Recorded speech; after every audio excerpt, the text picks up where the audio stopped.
Good YouTube, Quinn Wade coming to y'all with that instant basketball analysis on Analysis Playground on YouTube, exclusively on there forever.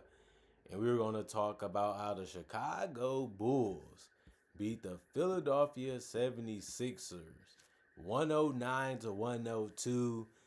Big plays by Kobe White, a step back three that he was able to make. He was able to make a play to Trey Jones, and that ended up working out for them too. And then obviously the block by Vucevic ended up helping also. They was able to make the defensive plays, the offensive plays, the hustle plays, and it just mattered at the right time, and they was able to win the fourth quarter big over the Sixers because they won the first quarter 30-28, and then the Sixers won the second quarter 24-19, and the Sixers won the third quarter 33-32. But the Chicago Bulls picked the most important quarter to get hot, where they finished 28 to the 17 of the Sixers, and they was able to win this one by 7. Um, this was a competitive game. It really was tough, and it really was very, very interesting. It seemed like the Sixers was going to use their star power to outshine the Bulls, but the Bulls just took their time and got the shots that they wanted, and they played harder, and they did things because they seemed like they wanted to win this game more than the Sixers. The Sixers were a little cool. They were just taking their time and just taking good looks and took good shots, but they also got locked up a little bit because the Bulls just took it to another level a little bit compared to the Sixers. You know, the Sixers was cool, calm, collected, and relaxed. And this one, and the Bulls just played with more fight, especially in the positions that matter, which was the last 3 minutes, especially the last 2 minutes. But Paul George, talk about more about the Sixers now. He played 35 minutes. He ended up having 15 points. He was 5 of 15 from the field, but he went 4 of 9 from three. And he was making his threes at the right time in the game because he was doing it when it was close, and he was trying to help them get a cushion and help them get a lead, but they still ultimately ended up crumbling when it mattered the most. Even though he ended up having a double-double because he had 12 boards, he also had 5 assists with only 1 turnover. He had 1 offensive rebounds and 3 personal fouls and was a -1 in plus minus. And then Dominic Barlow, he ended up not playing. He ended up not getting double figures. He finished with 7. He was the only starter to not get that in this game. Although every starter did get a rebound or more and an assist or more, it showed you how well they was playing and how well they was working as a team, no matter what lineup was out there. But Barlow played 27 minutes, had 7 points with 2 or 3 from the field, 3 or 4 from the free throw line. He had 6 rebounds, 2 assists, 1 turnover, and 3 steals. 3 offensive rebound and 1 personal foul, was a +10 in plus minus. Joel Embiid, he had the most points for the Sixers. He had 31 in 32 minutes. He did it efficiently. Also was 10 of 19 from the field, 2 of 4 from three, and he also got to the free throw line and made all of them. Went 9 of 9. He can have performances like this. That's why it's important to ride this and Joel Embiid experiment as long as you can, because most teams not gonna give up a lot for him because he's not gonna play that much, but he still can have dominant games, and that's all you really need him to have because Maxi's been real good, Edgecomb's been good. We still trying to see what Paul George can give him, and a bench is not that bad, so they don't really need 30 from Embiid to win, but it's still cool for him to be able to show that he can do it at a dominant level, which he has done a couple games this season also. So keep resting him, keep giving him breaks, and hopefully he can get right at the right time, which is the playoff time, because this team should be a playoff team this year in the Eastern Conference. And if they are, maybe that's when you unleash Embiid to see if you can, get a chance to make a run at the NBA Finals. 5 rebounds, 1 assist, 2 turnovers, 1 block, 1 offensive rebound, 2 personal fouls, and a +2 and plus minus. Tyrese Maxey played the most minutes on the team, 40 minutes, but he went for 27 points. He was just jacking up a bunch of shots, whether it was from mid-range, whether it was from three, or whether it was getting to the basket. All of them was kind of rushed and forced too, but he finished 9 of 24 from the field. That's bad when it comes to efficiency, even if you're a high volume scorer. He also went 5 of 11 from three. That's good. But he also went 4 of 4 from the free throw line. You would take those. But he also had 4 rebounds, 8 assists, 2 turnovers. That was good. And 2 blocks. You don't really see that happening every day, but he did it in this game. He also had 3 personal fouls and and a 0 and plus minus. So Tyrese Maxey, he's gonna force you to make decisions. He's gonna force you to commit to how you want to guard him and what shots you're gonna allow him to take. He just didn't do a good enough job of making them in this game, even in the big moments.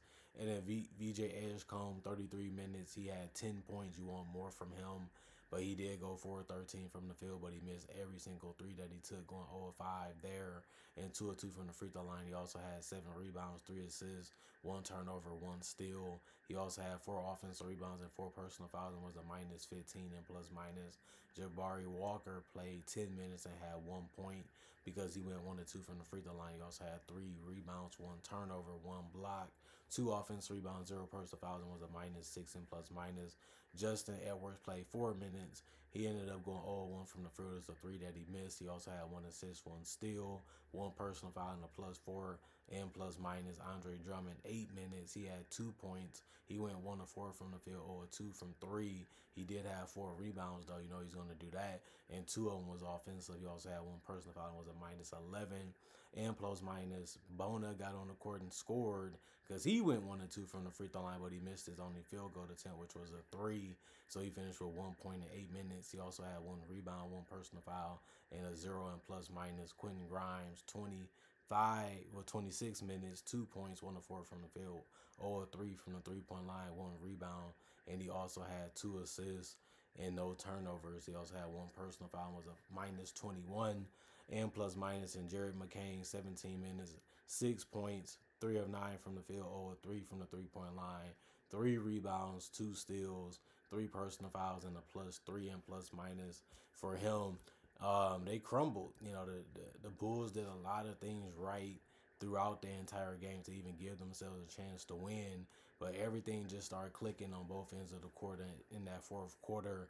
And even though the Sixers probably had the better players on paper, Chicago played like the better team, and sometimes that's just all that matters. At the end of the day, Isaac Okoro, 18 minutes, 8 points, 3 of 5 from the field, 2 of 2 from 3, 1 rebound, 2 assists, 1 personal foul, and a minus 14 and plus minus. Matas Buzelis, he played, a role player type of game, just hit the open looks that was there. He still finished 3 of 10 from the field, so he didn't do a great job of it in this one. He also went 2 of 6 from 3 and 2 of 2 from the free throw line and finished with 10 points in 20 minutes.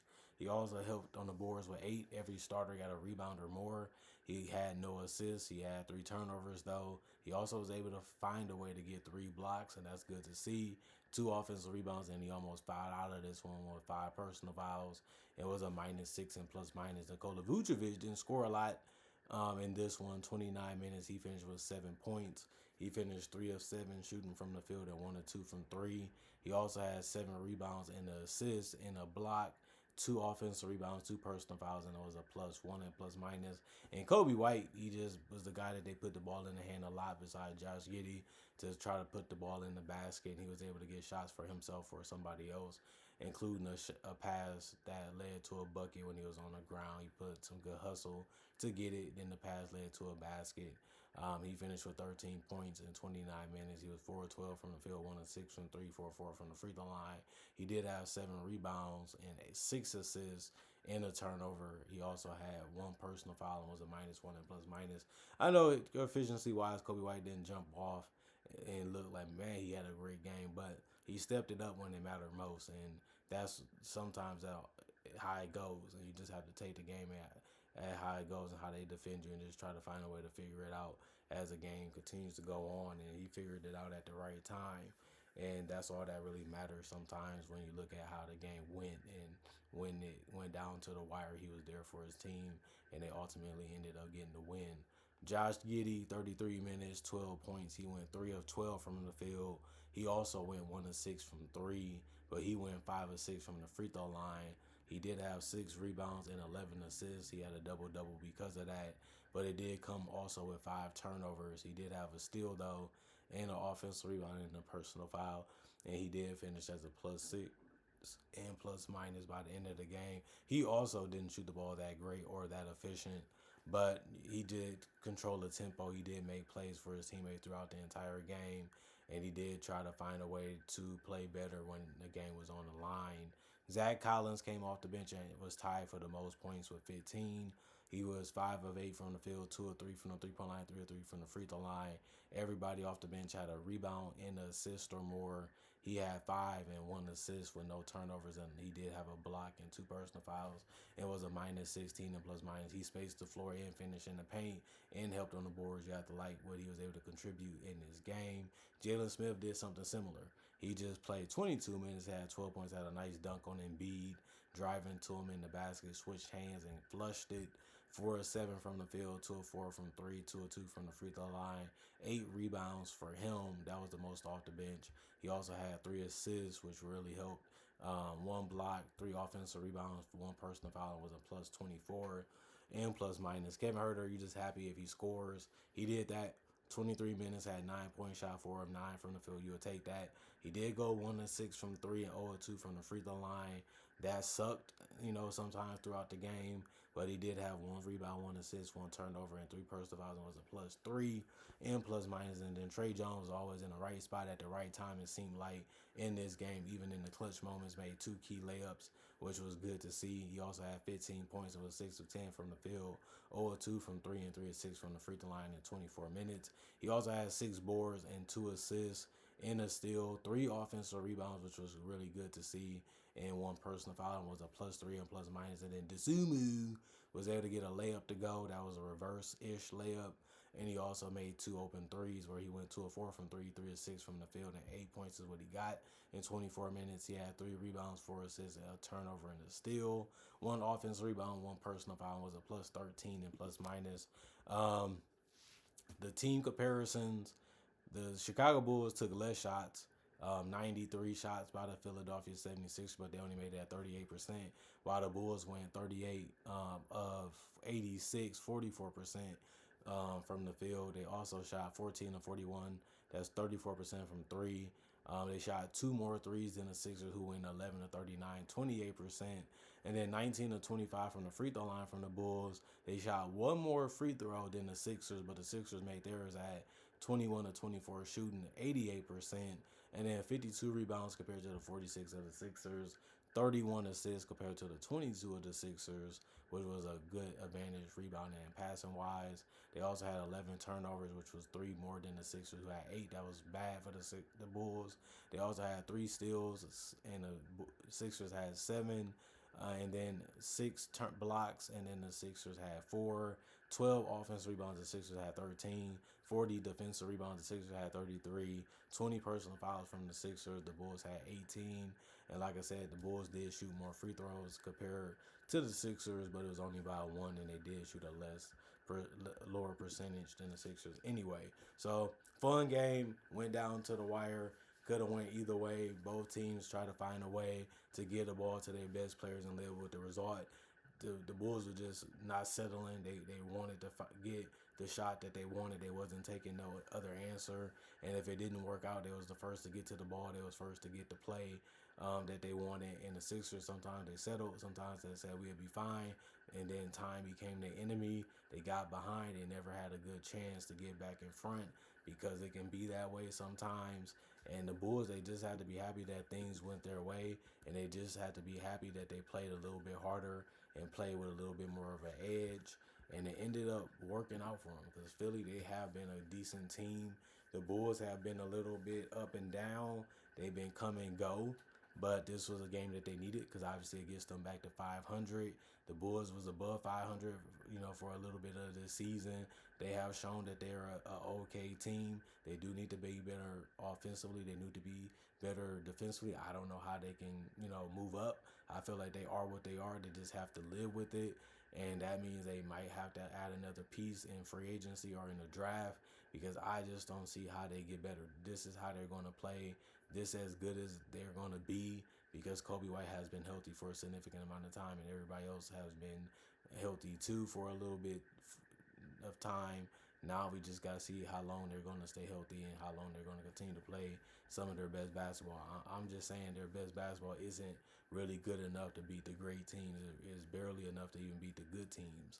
And it just shows you that their talent isn't where it needs to be a serious team in the East, which everybody would say, I agree with you, or is obvious at this point. But it just shows you that they do need to make another move if they want to guarantee a playoff spot. I don't even know if they're in a playing tournament, if they can win in. I just feel like they're just that mediocre right now. I like what they do. I like what they try to do. They're trying to play to their strengths. They're trying to play with what they have, which every team has to do. But this is a cap and it's a ceiling.